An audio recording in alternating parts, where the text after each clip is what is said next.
साहब हाफिज साहब बहुत शुक्रिया वंस अगेन आपको वेलकम करते हैं प्रोग्राम के अंदर। सबसे पहले नाजरीन की समझ के लिए ये कोर्ट मार्शल ये जो सारा तरीक़ाकार होता है उसकी फेयरनेस के ऊपर, क्योंकि कुछ नाकद लोग ये कहते हैं कि जी बंद कमरों के अंदर ये सारे फैसले होते हैं, तो वो बताइएगा तरीक़ाकार क्या होता है। मतलब जब एक फॉर्मर ऑफिसर या सिटिंग ऑफिसर को एक्यूज्ड किसी मामले के अंदर किया जाता है, कार्रवाई शुरू हो जाती है, तो फिर प्रोसेस किस तरह आगे बढ़ता है? बिस्मिल्लाहिर्रहमानिर्रहीम। खावर भाई आपका शुक्रिया। जो पाकिस्तान के अंदर मिलिट्री कोर्ट का या फील्ड मार्शल कोर्ट्स का या कोर्ट मार्शल का एक कॉन्सेप्ट है, वो उसी तरह है जिस तरह दुनिया के दूसरे ममालिक के अंदर होता है। और हमारे यहाँ जो है इसके अंदर थोड़ी सी डिस्टिंक्शन और इस तरह की है कि हमारे यहाँ 1968 के अंदर एक अमेंडमेंट्स आई जिसके अंदर ये कहा गया कि आर्मी के जो रिटायर्ड ऑफिसर्स हैं आप उनको भी या सिविलियंस को भी आप मिलिट्री कोर्ट्स के अंदर ट्राई कर सकते हैं। और उसके बाद ये मामला पाकिस्तान की सुप्रीम कोर्ट के अंदर गया और फिर चलते चलाते अभी आपके सामने recent judgements I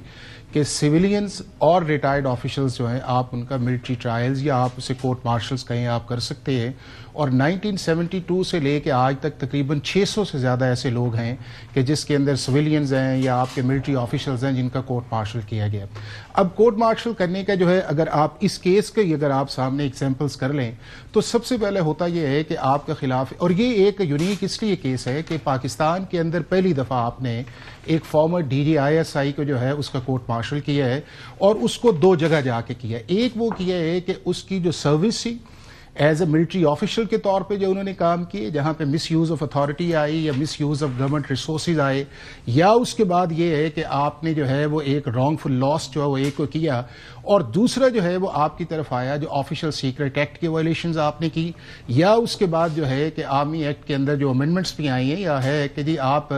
post retirement period के अंदर 2 साल अगर आप ऑर्डिनरी मिलिट्री ऑफिशियल रहे हैं तो आप किसी पॉलिटिकल एक्टिविटी में नहीं आ सकते, और अगर आप सेंसिटिव पोजीशंस के अंदर रहे हैं तो आप जो है वो 5 साल तक किसी भी पॉलिटिकल एक्टिविटी के अंदर डायरेक्टली या इनडायरेक्टली जो है वो आप उसके अंदर नहीं आ सकते। प्रोसेस इसका ये है कि अगर आपके पास कंप्लेंट्स है, जब इस तरह कर लेते हैं, ये 2017 का एक इंसिडेंट है टॉप सिटी का। उसके बाद 2023 के अंदर सुप्रीम कोर्ट के अंदर जो था, जब ये धरने वाला केस चल रहा था, तो वहां के ऊपर एक सिविल मिसलेनियस एप्लीकेशन आई कि जी हमारे साथ भी इन्होंने ये ज्यादती की है तो इसका मदावा होना चाहिए। ये नवंबर 2023 की बात है। 14 नवंबर 2023 को सुप्रीम कोर्ट ने ऑर्डर किया कि मिनिस्ट्री ऑफ डिफेंस या गवर्नमेंट जो भी अप्रोप्रिएट एक्शन है वो उसके ऊपर कर सकती है, और उसके ऊपर जो था एक हाई पावर्ड कमेटी जो है वो मिनिस्ट्री ऑफ डिफेंस ने किया। उन्होंने उन कंप्लेंट्स को या जो एलिगेशंस आए थे उसे वेरीफाई किया, और जब वो इस नतीजे पे पहुंचे कि इनके अंदर सब्सटेंस है, तो जो नेक्स्ट फेज इसके अंदर आता है वो आता है आपका कोर्ट ऑफ इंक्वायरी का।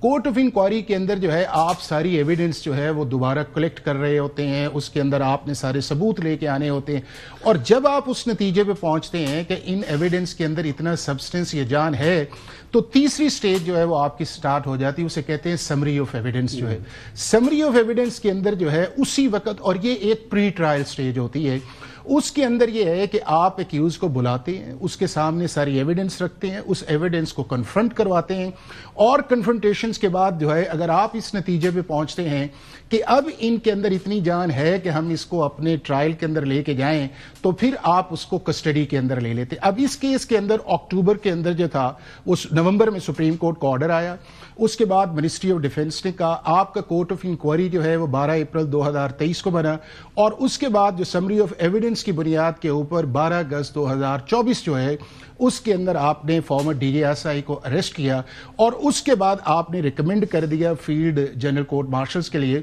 उसको आपने सेक्शन 73 के अंदर कस्टडी में लिया। सेक्शन 90 के अंदर जाके जो है आपने उसकी कॉन्स्टिट्यूशन की, चूंकि जर्नल से तो जर्नल लेवल का आपने जो है वो एक कॉम्पोजिशन उसके अंदर बनाई, और उसके बाद वही प्रोसेस स्टार्ट होता है जो पाकिस्तान का रेगुलर क्रिमिनल जस्टिस सिस्टम है। CRPC आती है, कानून शहादत आती है, आप अपना मर्जी को लॉयर ये वो, इसके बाद क्या होगा, इसके ऊपर भी 342 की आपने देते हैं, उसके बाद एक वर्डिक्ट आता है, वर्डिक्ट फिर उसके बाद जैक ब्रांच जाता है, जैक ब्रांच उसको वेट करती है कि लीगली उसके अंदर जिस तरह दुनिया में ज्यूरी के अंदर होता है, उसके बाद अगला जो है जो प्रिजाइडिंग जिसने कन्वीन किया उसने, और फिर उसको आप अनाउंस कर देते। अब जो चार्ज थे वो 4 थे।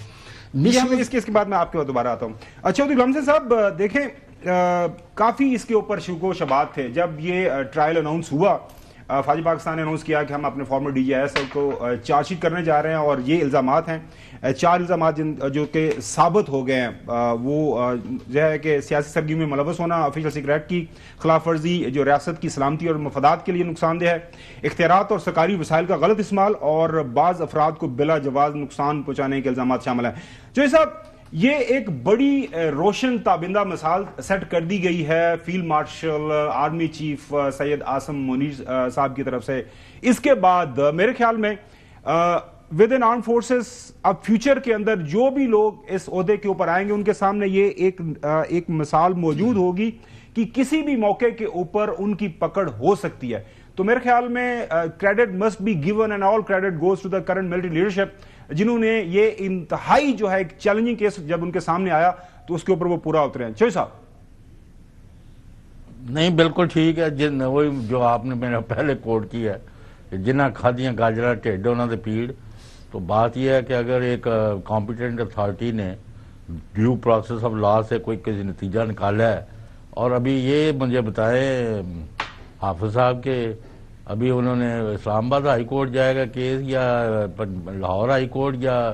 سپریم کورٹ میں ڈائریکٹلی جائے گا؟ حافظ صاحب کے پاس آتے ہیں یہ سوال لے کے، نہیں میں آتا ہوں ان کے پاس کہ اب نیکسٹ کیا فورمز ہے، اب وہاں پہ کیا کورٹ آف انکوائری ہے، پھر سی او ایس ہے، اس کے بعد پھر جو بھی فورمز ہے۔ میں آتا ہوں پہلے ذرا حسن کا کامنٹ لے لیں۔ حسن، اگین یہ وہ سارے لوگوں کے لیے میرے خیال میں ان کے منہ کے اوپر بڑا تماچا ہے، جن کا یہ کہنا تھا کہ جی بس کر لی ہے، اناؤنس کر لی ہے، ایک کاغذی کارروائی ہوگی، اس کے بعد ایسے فشی کر کے جو ہے نا فارغ کر دیا جائے گا، کچھ نہیں ہوگا۔ بڑے سینئر جرنلسٹ کہتے تھے امپاسبل کہ ایک سابق ڈی جی آئی سے ہی اس کا فیلڈ کورٹ مارشل ہو، کہتے کہ ایسی کوئی نظیر موجود نہیں ہے، تو پھر نظیر قائم ہوگی۔ یہ پہلی مرتبہ اس طرح ہے کہ ایک سابق ڈی جی آئی صحیح جو کہ اپنے تاریخ کے طاقتور ترین ڈی جی آئی صحیح رہے، اور پوسٹ ریٹائرمنٹ ان کے جو ایکٹیویٹیز تھی وہ بھی خاصی جو ہے وہ تشویشناک تھیں، اور اس کے اوپر آئی بلیو کہ ان کو وارن بھی کیا گیا تھا، ادارے کی جانب سے بھی کہا گیا تھا کہ جو آپ کر رہے ہیں وہ درست نہیں ہے۔ تو وہ سمجھ رہے تھے کہ وہ سپر اسپائی ماسٹر ہیں، ان کے خلاف کوئی ایویڈنس نہیں ہے، لیکن ادارے کے اندر ایک کڑا نظام ہے احتساب کا، خود احتسابی کا، تو کوئی چیز چھپتی نہیں ہے۔ یعنی انہوں نے کچھ عرصے کے لیے تو یقینی طور پر یعنی پورے سسٹم کو ایک دفعہ شوق دیا تھا، کیونکہ وہ اپنا پیرلل یعنی انٹیلیجنس نیٹ ورک بنا چکے تھے، جس میں ریٹائرڈ لوگوں کو انہوں نے شامل کیا ہوا تھا، اور اس کے ذریعے اپنے جو پولیٹیکل ایجنڈا تھا اس کو وہ اسٹرینتھن کرنا چاہ رہے تھے، اس کو سپورٹ کر رہے تھے، اور جو سیاسی لوگ جنہوں کو سہولت کاری ملی ان سے، چاہے وہ ٹاپ ٹیئر تھی، چاہے وہ مڈ ٹیئر ہے یا تھرڈ ٹیئر ہے، ان تمام کے تمام کا جو ان کے ساتھ کنیکشن تھا وہ بھی اسٹیبلش ہو چکا ہے۔ وہ اس کے اوپر بتا رہے ہیں کہ ابھی کام ہو رہا ہے، اس متعلق ہو چکا ہے، تبھی تو اس بات کو وہ ویزیبل کیا گیا ہے۔ دیکھیں بات یہ تھی کہ جو 9 مئی ہے، 9 مئی اس کی ایک بہت بڑی مثال تھی کہ دونوں ایک دوسرے کو اسٹرینتھن کر رہے تھے، عمران احمد نیازی اور جنرل فیض حمید، اور دونوں ایک دوسرے کے ساتھ جو ہے ان کے انٹرسٹ کپل ہو چکے تھے، تو وہ چاہتے تھے کہ کسی طریقے سے دوبارہ عمران احمد نیازی اقتدار میں آئیں، اور وہ دوبارہ جو ہے وہ وہی طاقت حاصل کریں جو ایک وقت میں ان کے پاس تھی۔ تو یہ ان کا ایک موٹیو تھا، پولیٹیکل موٹیو تھا، اور پوسٹ ریٹائرمنٹ وہ اس میں ملوث تھے۔ تو میں یہ بات ریپیٹ کروں گا جو میں پہلے ایک بیپر میں بات کی ہے اے روائی پر، کہ درجنوں لوگ فیض حمید کے علاوہ بھی حراست کے اندر موجود ہیں، جو کہ ریٹائرڈ ملٹری آفیسرز ہیں، اور جن کا بھی قانون کے مطابق اسی طریقے سے جو ہے وہ کیس چل رہا ہے۔ اور اس معاملے کے اندر کیونکہ فوج کے اندر میوٹنی کرانے کی ایک سازش تھی، افواج پاکستان کو انہوں نے سمجھا کہ ہم اس میں کامیاب ہو جائیں گے، لیکن افواج کے اندر جو افواج پاکستان کے اندر ایک چین آف کمانڈ ہے، اگر کمانڈر جو چیف ہے وہ دائیں دیکھے تو پوری فوج دائیں دیکھتی ہے، وہ بائیں دیکھے تو بائیں دیکھتی ہے۔ اس دن جس دن 9 مئی ہوا، اس دن ہمارے جو آرمی چیف تھے اس وقت کے، وہ ملک کے اندر موجود نہیں تھے، اور یہ اس طریقے سے یہ سارا معاملہ بڑھا کہ وہ سمجھے کہ شاید ان کو کامیابی حاصل ہوگی، لیکن تاریخ گواہ ہے کہ جس نے بھی فوج کے اندر غداری کوشش کی تو وہ بندہ نشان عبرت بنا ہے۔ یہ تاریخ اس بات کی جو ہے وہ بار بار گواہی دے رہی ہے۔ حافظ